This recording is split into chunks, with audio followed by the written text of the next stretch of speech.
Welcome back to the Lights Out podcast, bedtime stories for boys and girls around the world. Good evening, boys and girls. Are you ready for bed?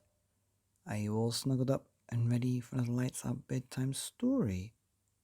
Good, because you're in for a treat tonight with book 4 of Mr. Men by Roger Hargreaves, and tonight's Mr. Men story is called Mr. Nosey. And a big shout out goes to all the fans that keep following and listening and liking and sharing. I still cannot believe that after just 2 short years, this show has over 500 episodes and gets listened to by children around the world about 25,000 times a month. And if that wasn't motivation enough, I don't know what is. But we're well on our way to 1,000 ad-free stories forever for boys and girls around the world. But back to the story, because it's all about the story. And this one is Mr. Men number 4 by Roger Hargreaves, Mr. Nosey. Mr. Nosey liked to know about everything that was going on.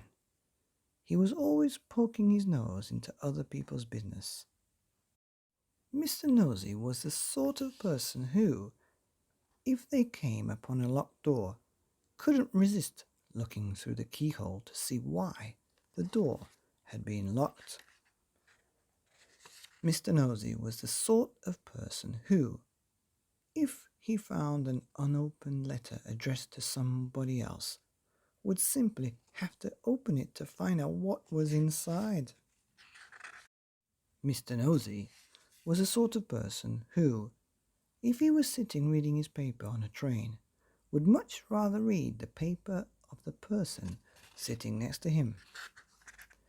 Naturally, as you might well imagine, Mr. Nosey was not very popular. People did not like the way in which Mr. Nosey would peek and pry into their affairs. They did not like it at all. But did that stop Mr. Nosey peeking and prying? It did not. Mr. Nosey lived in a funny, tall, thin house in a place called Tiddletown.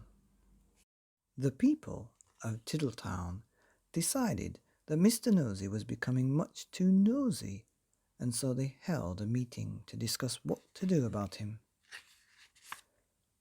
"We must find some way of stopping him being so nosy," said old Mr. Chips, the town carpenter. "That's right," said Mrs. Washer, who ran the Tiddletown laundry. "He needs to be taught a lesson."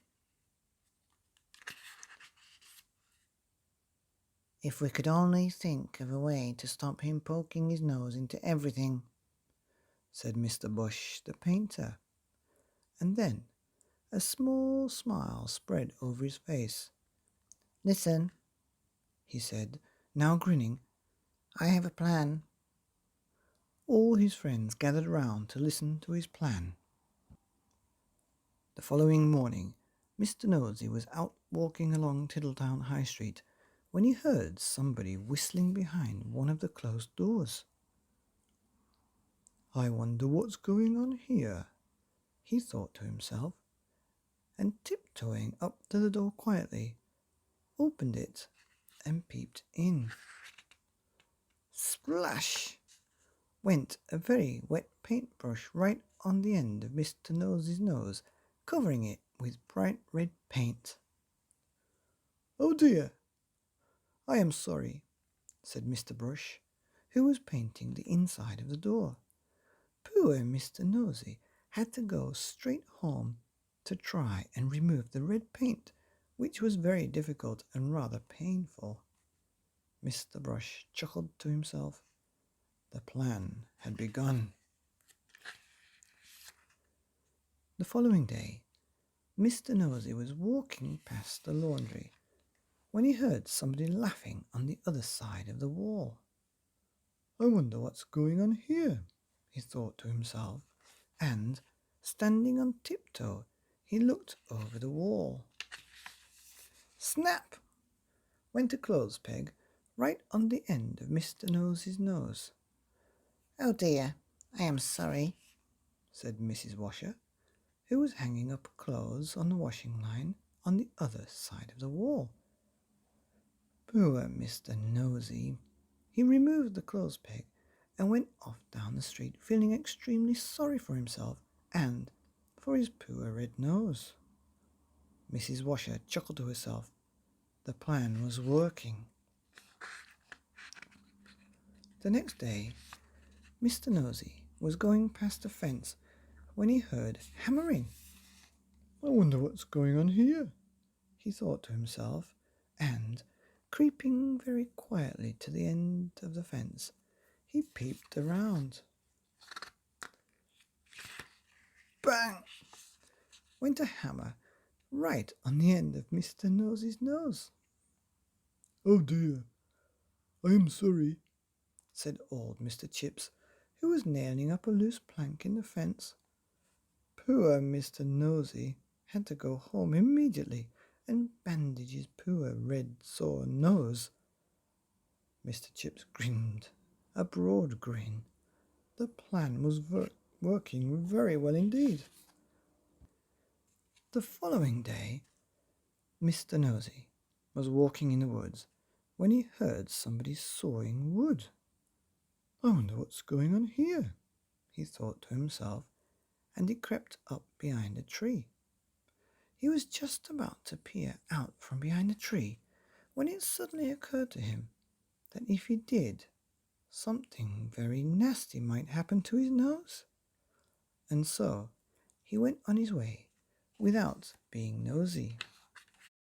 Behind the tree, with a saw raised in his hand, stood Mr. Herd the farmer. When he saw that Mr. Nosey had gone on his way without being nosy, he laughed and laughed and laughed. The plan had worked. Mr. Herd hurried into Tiddletown to tell everybody. The plan really had worked, because after that Mr. Nosey stopped being nosy and soon became very good friends with everybody in Tiddletown. And that is the end of the story. Except to say that if you were ever tempted to be as nosy as Mr. Nosey used to be, you'd better expect one thing: a sore nose. That's right. The end of Mr. Nosey by Roger Hargreaves. That's book 4 of the Mr. Men books. Here on the Lights Out podcast, bedtime stories for boys and girls and nosy noses around the world. Good night.